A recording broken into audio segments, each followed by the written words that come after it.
Bismillahirrahmanirrahim. Assalamualaikum warahmatullahi wabarakatuh.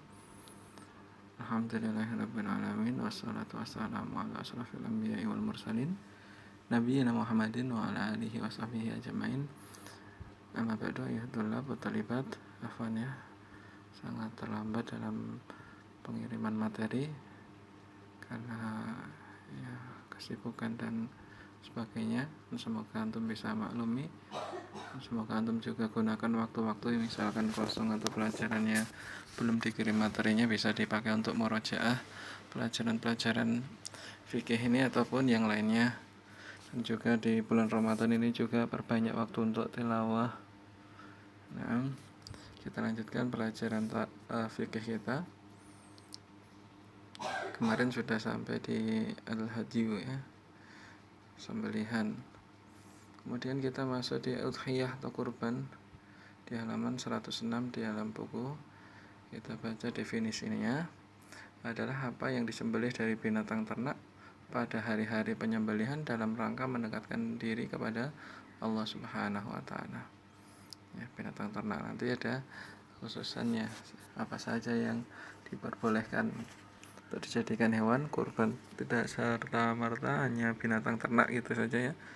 Nanti ayam, itik gitu, tapi tidak ada nanti penjelasannya kapan waktunya ya, hari-hari penyembelihan jika nanti akan datang penjelasannya.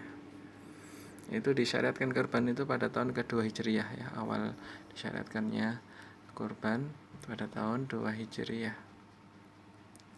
Hukumnya adalah sunnah muakkadah berdasarkan firman Allah Subhanahu wa taala, ya, fasholli li rabbika wanhar, maka dirikanlah sholat karena Rabbmu dan berkorbanlah. Surat Al-Kautsar ayat 2.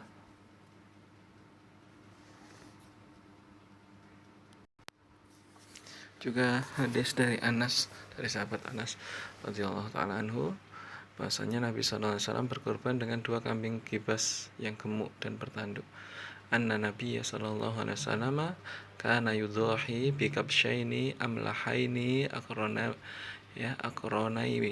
akronaini ya, gemuk dan bertanduk,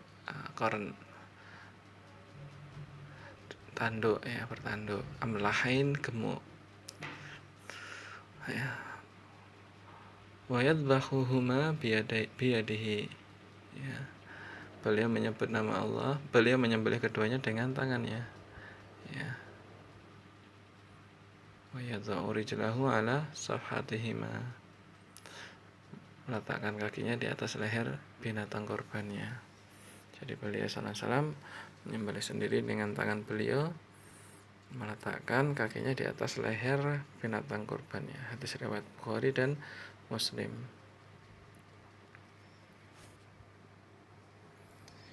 Kemudian menyembelih korban itu lebih utama daripada bersedekah dengan yang senilai dengan harga hewan korban. Kalau misalkan pengen bersedekah makan daging ya, harganya kambing misalkan 2 juta, kita beli daging 2 juta, tapi menyembelih kambing sendiri lebih utama daripada bersedekah dengan senilai dengan harga hewan kurban tersebut.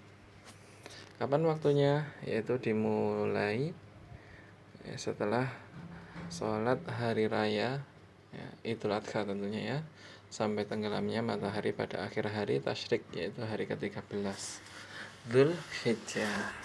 Nah, yang diperbolehkan dalam kurban ya, dibolehkan 1 kambing untuk 1 orang, dan dia boleh bersekutu dengan siapa yang dia kehendaki dalam pahala.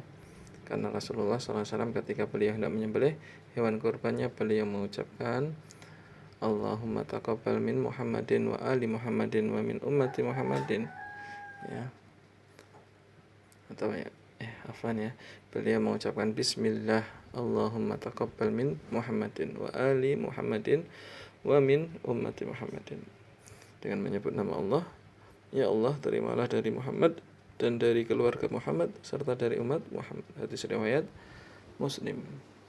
Nah, maksudnya ya, 1 kambing untuk 1 orang dan dia boleh bersekutu dengan siapa yang dia kehendaki dalam pahala ya, seperti ini ya, Allahumma taqabbal minni ya, wa min ali ya, Ya Allah, terimalah dariku dan dari keluargaku, min ali, ya.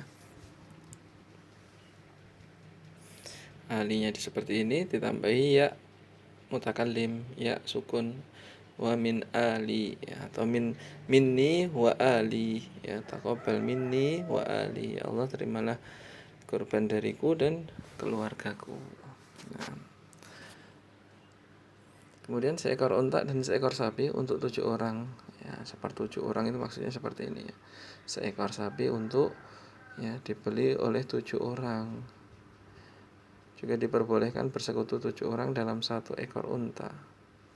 Nah, sapi sama unta sama harus 7 orang atau 1 ekor sapi berdasarkan ucapan sapi. Ya, boleh juga 1 orang itu korbannya 1 ekor sapi, boleh. Rasulullah SAW memerintahkan kami untuk bergabung dalam menyembelih unta dan sapi, dan setiap 7 orang di antara kami dalam 1 ekor unta, ya, hadis riwayat Muslim, ya, 1 ekor unta untuk 7 orang. Dan kemudian syarat hewan kurbannya ini sudah berumur berapa saja kita baca, ya. Domba sudah berumur 6 bulan. Domba yang diambil kulitnya itu gemuk-gemuk, ya, biasanya. Kemudian kalau kambing yang berumur sempurna 1 tahun, biasanya kambing Jawa, ya, kambing gembel juga itu 1 tahun. Sapi yang berumur sempurna 2 tahun. Sapi ini 2 tahun. Kalau unta ya sempurna 5 tahun. Ingat-ingat, ya.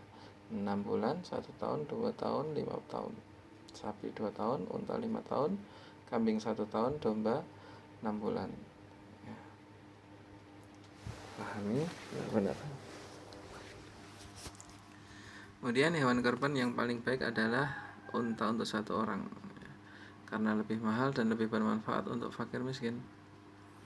Juga pengorbanannya yang kurban ini begitu banyak, ya, kalau 1 unta dibeli 1 orang, gitu. Kemudian menyusul berikutnya yang paling baik adalah sapi untuk 1 orang. Kemudian berikutnya kambing. Kemudian baru 1/7 unta, 1/7 sapi. Jadi misalkan iuran sapi 7 orang itu masing-masing dari 7 orang ini, ya, lebih baik daripada 1 orang yang korban 1 kambing, ya. Jadi 1 orang yang berkorban kambing lebih baik daripada 1 orang yang bersekutu, ya, patungan 7 orang beli sapi, ya. Jadi lebih baik 1 kambing, gitu. Meskipun dagingnya lebih banyak sapi, ya, tapi keutamaannya lebih baik, ya, 1 orang 1 kambing. Nah, kemudian ada juga syarat yang menjadikan hewan tidak boleh untuk berkorban. Jadi syaratnya hewan tersebut berumur ini, kemudian hewan tersebut tidak cacat. Yang menjadikan cacat itu menjadi tidak sah. Apa saja itu? Cacatnya adalah buta sebelah matanya dengan kebutaan yang jelas. Ini tidak boleh buat korban. Buta sebelah matanya dengan kebutaan yang jelas. Ataupun hewan tersebut pincang dengan kepincangan yang jelas, yakni tidak mampu berjalan sebagai hewan yang sehat. Ya, kalau pincang buta kan biasanya kurus dagingnya, hewannya, karena tidak sempurna dalam mencari makannya. Atau yang tiga sangat kurus yang tidak ada sumsumnya, nih, kurus cuma kelihatan tulangnya, juga tidak boleh. Kemudian yang keempat adalah sakit yang jelas sakitnya. Dalilnya hadis Al-Barra bin Azib radhiyallahu ta'ala anhu, beliau berkata, Rasulullah berdiri bersama kami dan bersabda, susunannya seperti ini: 4 perkara yang tidak boleh untuk dijadikan hewan kurban. Ya, arba'a la tunqi allati afan. Ya, arba'a, ya, la tajuzu fil adhahi. Faqal, maka beliau bersabda, ya, al-aura'u bayyinun awaruha, ya, 4 perkara yang tidak boleh untuk berkorban: buta, al-aura'u bayyinun auruha, ya, buta sebelah matanya yang jelas kebutaannya. Ya, kalau bahasa Jawanya ya di kita picek gitu ya. Wal maridatu bayyinun maraduha, ya, sakit yang jelas sakitnya, ya, pedus, ya, sakit-sakitan kan terlihat. Dan juga ya wal arja'u bayyinun dal'uha, ya, pincang yang jelas pincangnya, arja pincang, ya. Wal ajfa'ul lati la tunqi, dan kurus yang tidak tersisa dagingnya, ya, alati la tunqini, ya, kurus yang tidak tersisa dagingnya, tinggal tulang-tulangnya saja ketika disembelih, ya, cuma makan tulang. Maka dimasukkan ke dalam cacat ini cacat-cacat yang semisalnya atau yang lebih jelek. Ya, kalau cacatnya jelas seperti ini semua tidak boleh buat kurban, ya. Tidak boleh buat kurban. Di antara cacat yang tidak berpengaruh terhadap hewan kurban, maka diperbolehkan berkurban dengan hewan yang tidak memiliki ekor, misalkan istilahnya al-batra, yang tidak memiliki tanduk, al-jama', yang terpotong sebagian pantatnya, ya, khusi, dan yang telinganya sobek atau berlubang atau yang tanduknya pecah. Nah, ini tidak masalah, tapi meninggalkan ini lebih bagus, ya. Jadi yang tidak cacat yang dijadikan hewan kurban. Nah, ketentuan-ketentuan yang ditetapkan bagi hewan kurban berlaku juga pada hewan hadyu dan fidyah, ya.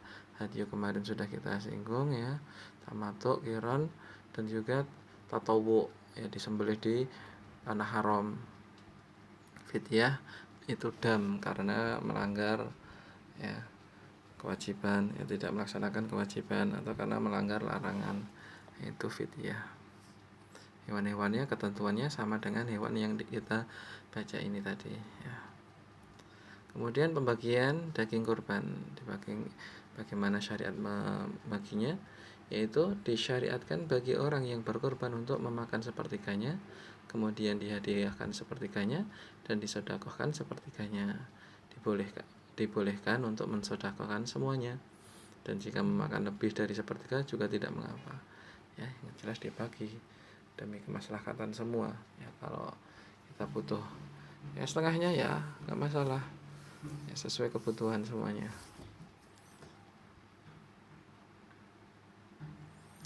Kemudian kita baca lagi, seharusnya orang yang berkorban atau menyembelih hadyu untuk bersungguh-sungguh memperhatikan pemanfaatan daging kurban dan tidak boleh menyia-nyiakan. Jangan seperti yang dilakukan oleh sebagian orang yang melakukan haji, tatkala menyembelih hadyu ia tinggalkan begitu saja di tempat penyembelihan tanpa dikuliti atau dipotong-potong sehingga tidak bisa diambil manfaat darinya.